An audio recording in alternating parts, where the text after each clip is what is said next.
The Board of Trustees is really committed to this project of the innovation space. And there are so many reasons to be excited about this project. Most importantly, it advances the mission of the school in serving students who learn differently or have yet to reach their academic potential. It also is very important to our strategic vision and who we want to be as a school in the future. Benchmark has a long-term commitment to excellence in innovation and teaching, and this is our next step. Bill Sharples is the principal at Shop Architects in New York City.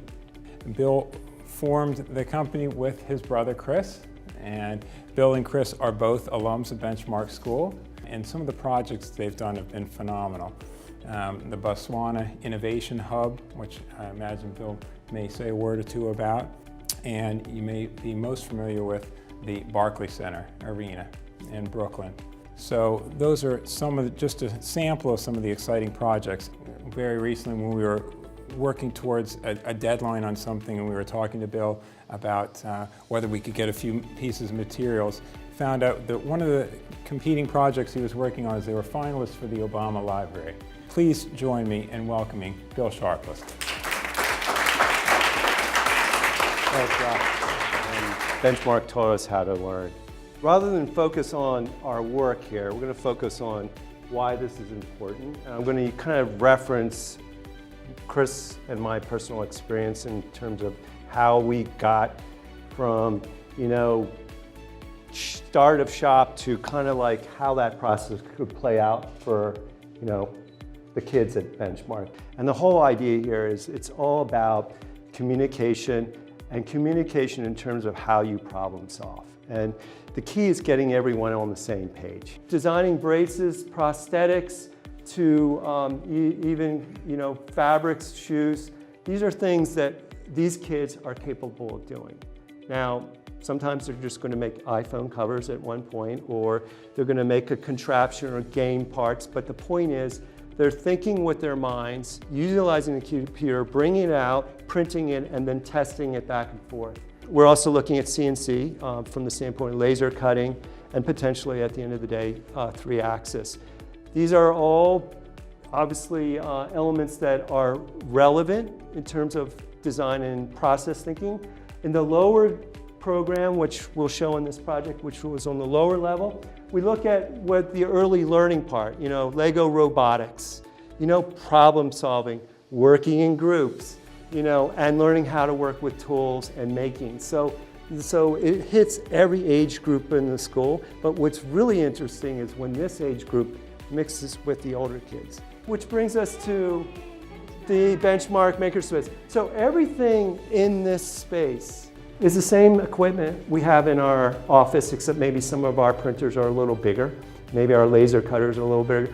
But the maker bots and so forth, it's all the same equipment. But this is the upper level. This is really what this rendering reflects. This is the larger makerspace. So this is where the younger kids would be, and this is where we would have Lego robotics. Some of the programs you already have up and running would be housed here, and a lot of the the printers, cutters, software, the laptops, and so forth. Those stations would be up here. So this is the upper floor. So we have kind of 3 spaces here. We kind of have this is kind of the clean room space. So these would be all desktop computers. Collaborative workspaces, some assembly here. This is the dirty, noisy, stinky space. This is where you have the printers, laser cutters, wet. This is where things really have to be controlled by the TA or the instructor.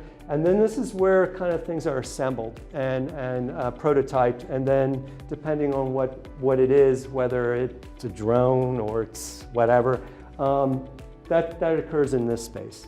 And then this is a rendering, so if I'm standing back here looking across, I'm basically in the kind of the clean space, and you can start to see some of the computer equipment, printers, and then this is the lower space for the younger kids. And again, a lot of this is already ongoing at the school, and this will be designed specifically for enhancing that experience from smartboard to work tables, collaborative workspace tools, and so forth. The model, everything you see in the model was 3D printed.